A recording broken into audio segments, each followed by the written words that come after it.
Hey everyone. As a kid, it's basic nature to look up and get attached to someone in your life, whether that be a parent or a celebrity you see a lot. And kids have a very basic principle for who they admire, and that is basically someone being big and strong. So one person I know for a fact a lot of fans that admired him was Hulk Hogan, especially at the peak of wrestling. But after watching this video I reacted to today, I feel like a lot of people have stopped liking him as much as they used to. Because he's been in a lot of controversies where he just makes up lies on camera and acts like it's real. And they weren't even deep lies, because he leaves so many parts that you can look up and immediately prove that it's made up. Like from the clips I've seen, he seems to almost be a pathological liar, because he doesn't really gain anything from it, but still does it. And these lies can range from very minor, that's somewhat funny, to just downright horrible. If you grew up in the 80s or 90s, there's a real good chance that you remember this. I know 20,000 leagues under the sea, 40 nights and 40 days. I hung and bung on the Titanic and Hercules. This is where the power lies. Hulk Hogan was, and likely still is, one of the premier names in wrestling, rising to worldwide super fame in the early 80s. But we're not here to talk about... He has like a nice, a mullet, that's what it's called. He has a nice mullet like on stage, but when he gets sweaty like during a fight, it looks disgusting. Fictional life in the real world. I was really flying 300 days a year.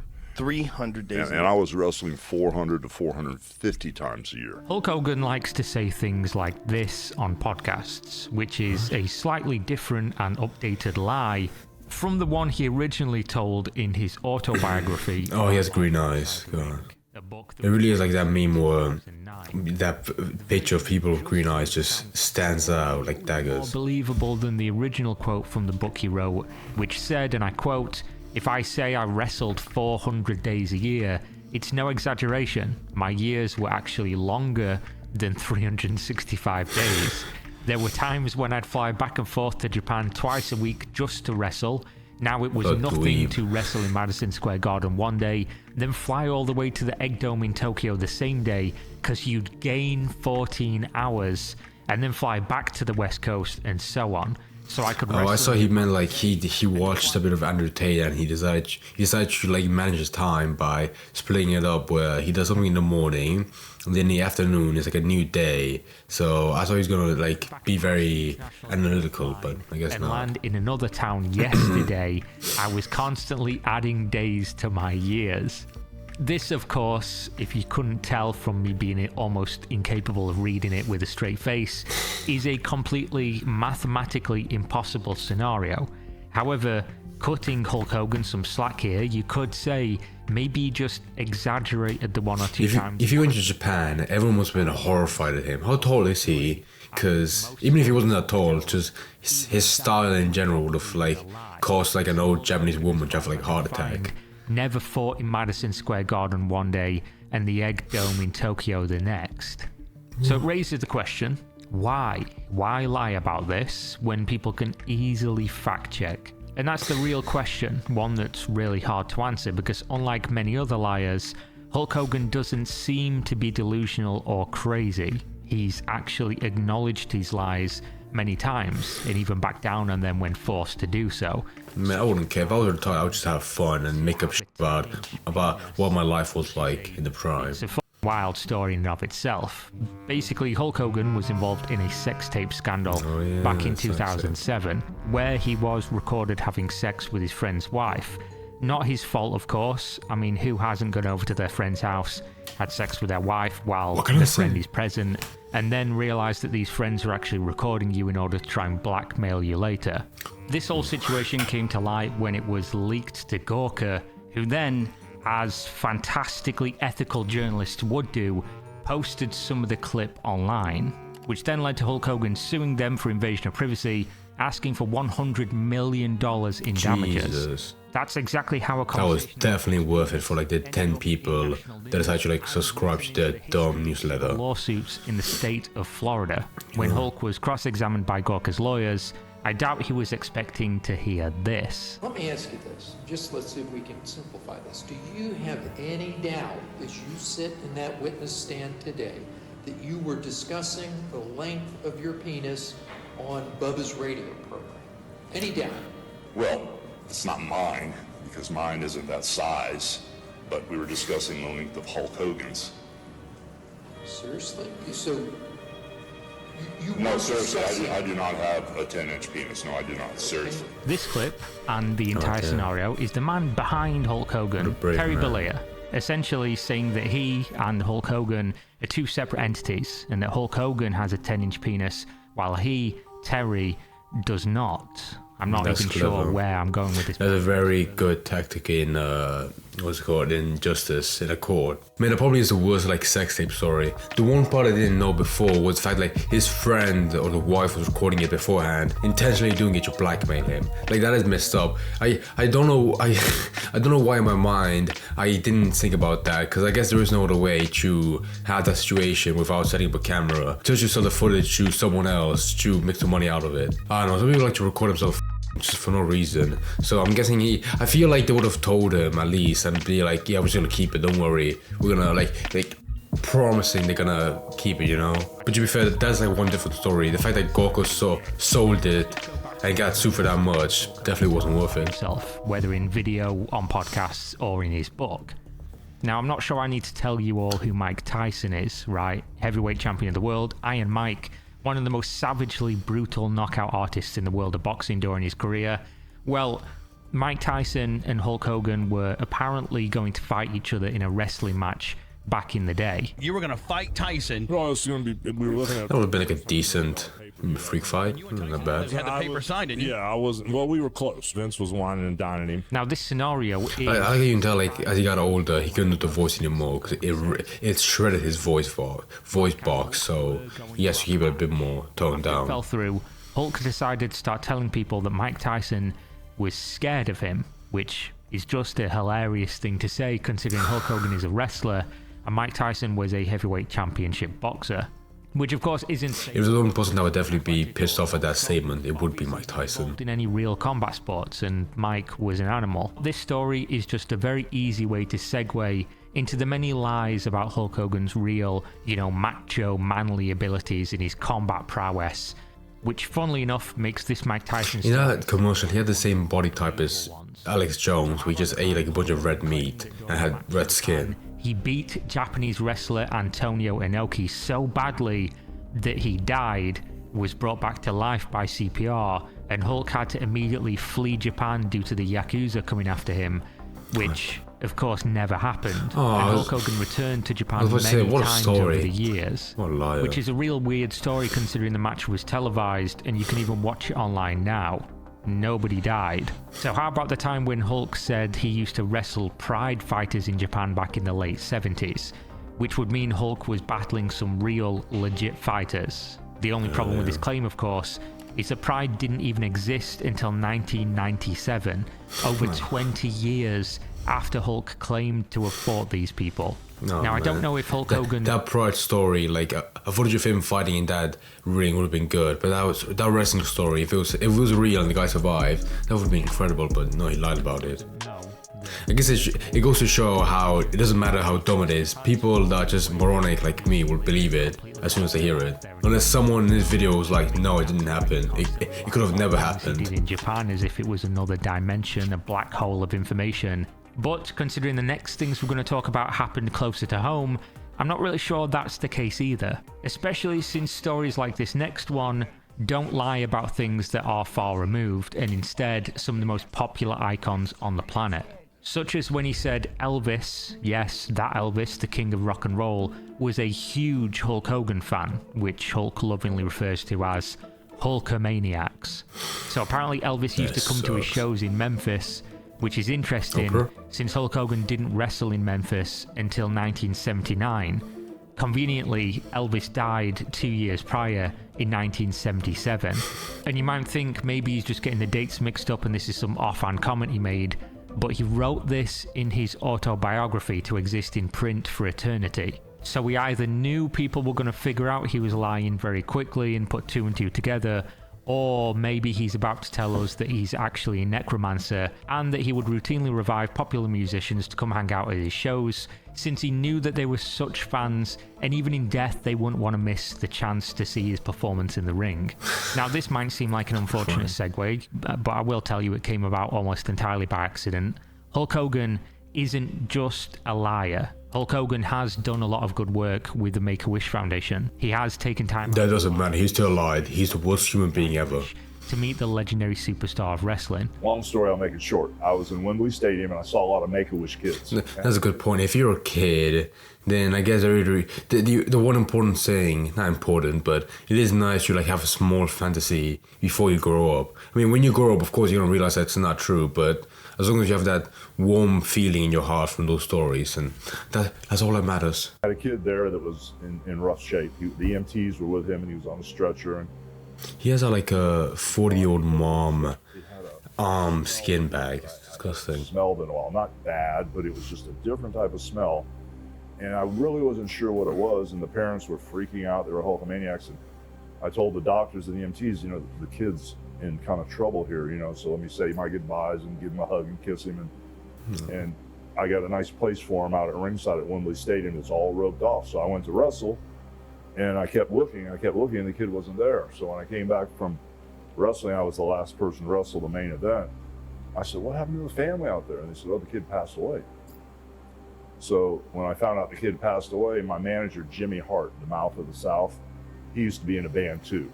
And he had a couple of #1 hit songs here in the States. And I played music before.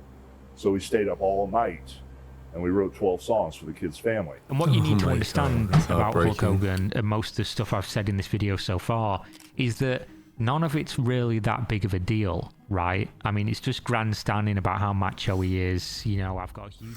There's still like 7 minutes, almost 6. I think he's gonna subvert the expectations. Time to work harder than the natural flow of time in our known universe. Small things like that. But then it's a real shame when you discover that this story about a dying child is also completely God, dude. fake. What the? You see, the wrestling promotion Hulk worked for... Here I was like an old lady, like, oh my god, that's so sweet. to the wiki for this show and do a quick Control-F search for old Hulk's name, you'll conveniently notice that you hear the distinct sound that indicates it isn't able to find anything. And that is because Hulk Hogan never I love wrestled. how sassy. He doesn't say on Wikipedia you won't find his name. He specifically said, he gives you the command on how to look it up, and then he very sassily says it just won't work. Well, on one hand, you have to be incredibly dumb to lie this much, because what's gonna stop anyone from just like quickly googling the story they just made up on camera? Like, I'm not condoning lying about a kid, but surely you would make up a story where it's not as easy to track what you said and prove that was a lie. The people would have believed that story if you didn't bring up like that wrestling event where people could look up if he was part of it, which he wasn't, and then have like actual hard evidence to show to his face and be like, no, you weren't there. So I want to see how he responds, because I feel like that would cause a big controversy. Went on a wrestling interview knowing that wrestling superfans would be able to immediately call out that the entire premise of his story is a lie, and proceeded to describe in strange detail about smelling a dying kid, how the kid's parents were such Hulkamaniacs they were paying more attention to him and his fame than they were the kid that was dying, and then the kid dying moments later. To be fair, Real head to be fair, story. I wouldn't care about my kid dying if Hulk Hogan was right there. Even if it was true, why would you say this publicly?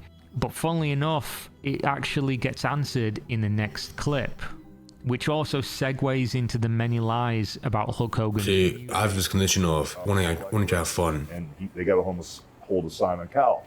He produced a little album for us, and it went #1 on Billboard for 8 weeks. And we donated the money to the family. And then Simon came back to me and said we need to do the song with a band called Green Jelly over in the UK, and something called Leader of the Gang, a Gary Glitter song. And so that did really well on Billboard too. So when I came back to the States, I had the crazy idea, since I was wrestling, maybe we should do music here. So I grabbed Cyndi Lauper and Rick Derringer and a bunch of people, and we recut a bunch of songs, Land of a Thousand Dances and stuff. And Simon came over and helped produce the wrestling album. Now, there's a few issues with the rest of this story, and that is to say, none of it's remotely true. You see, the song he refers to here is Hulkster in Heaven, which didn't come out in 1992, which is when the Wembley Stadium event happened. It came out in 1995, and in the song lyrics, well, actually just listen to it. Here you go.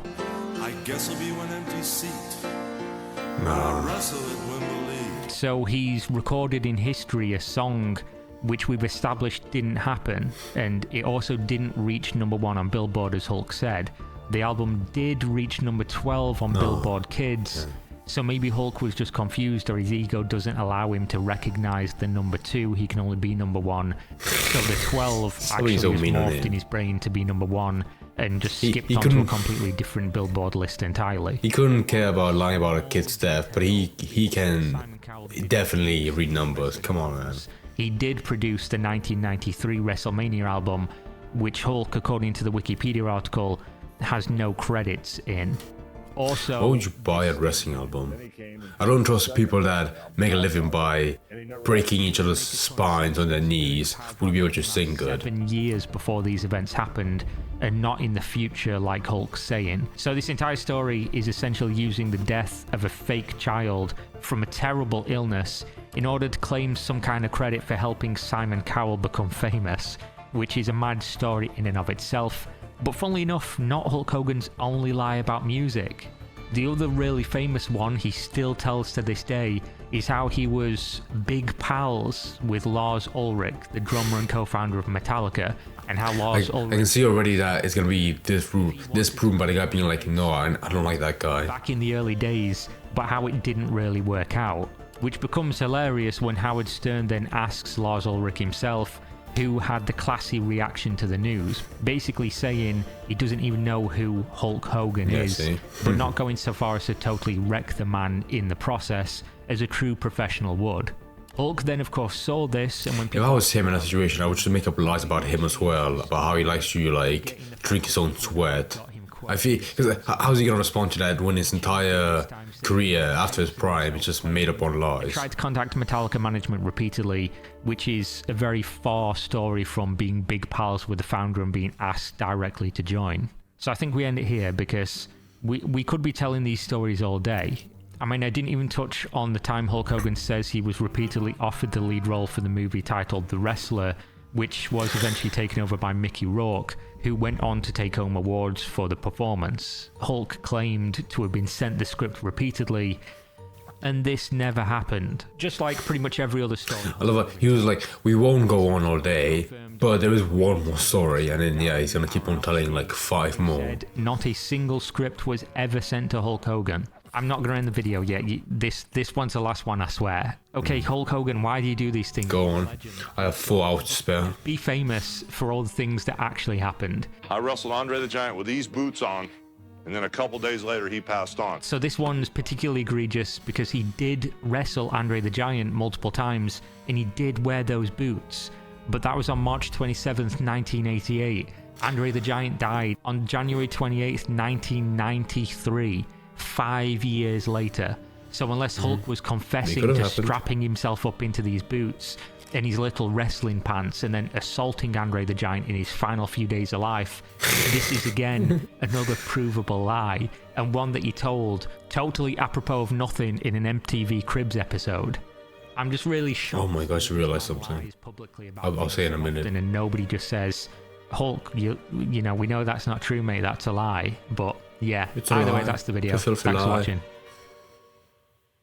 In the video. Oh, no more lies. No more sweet little lies. Oh man, that's unfair. Right, my grand eureka moment was, if you're a wrestler, surely you won't retire without a bit of brain injuries, which don't have to be severe. Like it could be minor, but I feel like even a small injury could lead to you like making up lies, or not lies, but being like delusional to the point that you have like small moments where you're like, did that happen? And you're like, yeah, it happened, alright, I'll go and say it on an interview live on camera. But if you don't support that theory, I got a second other good one, which is that when you have like such a huge prime like he did in wrestling, you kind of want to blow it a bit more, because you have like such an ego for, I'm not saying he's egotistical, but I feel like he has so much pride in it, he wants to keep on adding like more accolades to his, you know, past. Because, you know, if you're retired and you're barely making any new stuff, the only work you can do is just keep on like reminiscing on your past and to your fans and like make money out of it. But at the same time, that theory is just dumb, because why would you go to the extent of lying about a kid's death when people can prove it and then make him look horrible for like making up this sad story that everyone felt bad for, including me, like a moron, and then get proven as a lie. Maybe like in an interview he explained further how it was again like one of his like memories getting crossed with something else, which is why it led to him lying about it, or it was more like a mistake. But the fact that that wasn't brought up in his video means I didn't. So I feel like he might just like made it up as a lie, and it was just hoping to God that nobody else would like realize it. Because it's really not that hard to believe someone just lying for the sake of doing it because you make themselves look like a better person. I feel like old people are more relaxed when it comes to like making stuff up because they're so old. They don't really care about what people are gonna say about them. They just wanna make up these stories that sound, awesome. And to be honest, if I was a 7-year-old boy, I would be like really wishing that story about like him and the Japanese guy where he almost died but got brought back to life and he had to like flee the country as fast as possible because of Yakuza. I would be hoping to God that was real. That's like one pretty badass story. That's pretty badass, hell yeah.